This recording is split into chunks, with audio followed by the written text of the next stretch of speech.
England's second successive Six Nations defeat is making a mockery of the RFU's promotion of November's clash against the All Blacks. The match was described as a blockbuster at the last RFU Council meeting and lined up for record seat prices of £195 and hospitality packages of £1,345. The RFU draft strategy read, "Position the 2018 All Blacks fixture as a blockbuster game that is priced as a premium to A-plus fixture." The showdown was supposed to be between the best two sides in the world, yet Ireland will jump above England into second place in the rankings after the Six Nations, which does nothing for the blockbuster sell. Nor does being dismantled by Scotland and France in the space of a fortnight. RFU Chief Executive Steve Brown's predecessor Ian Ritchie famously called finishing second in 4 successive seasons in the Six Nations unacceptable. Now Brown could be asked how the ruling body regards a position of second last in the table when quizzed by the media after the tournament. That is the doomsday scenario if results do not go England's way on Saturday. The RFU also have to face up to organising a championship presentation to Ireland after their game against England at Twickenham. Australian Eddie Jones is not a man who would put conforming to a dress code high on his priorities.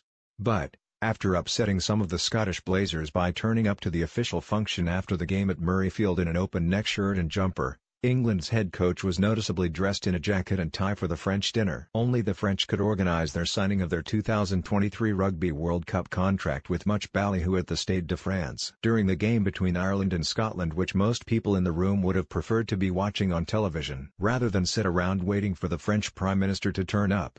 But you would never see avuncular World Rugby President Bill Beaumont make a fuss. Lancaster's big say credit to former England head coach Stuart Lancaster, who was rightly sacked by the RFU for failing to get out of the group stage at a World Cup on home soil.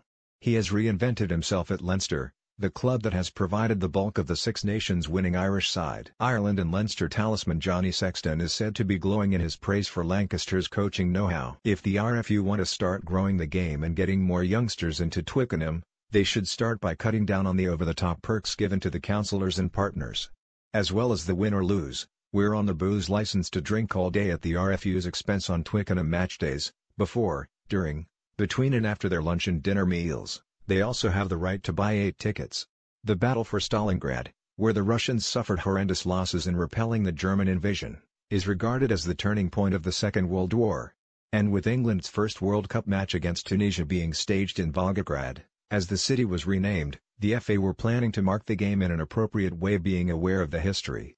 Whether this will happen now following the suspicions of Kremlin involvement in the nerve agent assassination attempt in Salisbury remains to be seen. Notts County Chairman Alan Hardy will have dismayed a lot of his club's fans on Sunday by retweeting a social media post from odious far-right hate preacher Tommy Robinson, founder of the English Defence League.